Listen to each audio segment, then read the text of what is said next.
Hola, Hola, ¿qué haces? cosechando un poco de calabaza para hacer un caldito y comer. Mi nombre es Adilene, vengo de Sonora y pues nada, aquí disfrutando un poco de hacer algo por la naturaleza.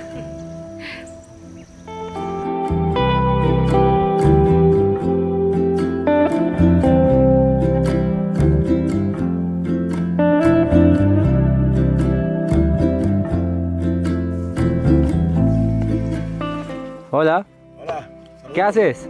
Aquí cosechando la granja Caipacha. Vine a hacer unos procesos de meditación y aprender de la cultura también. Miren lo que es una comidita orgánica que se produce aquí.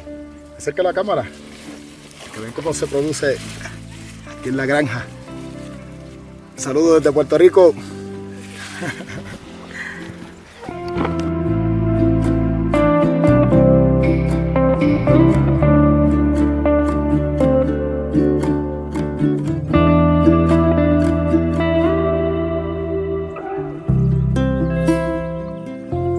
Hola, Hola, ¿qué hacen? estamos cosechando un poco de tomate de la huerta de Caipacha.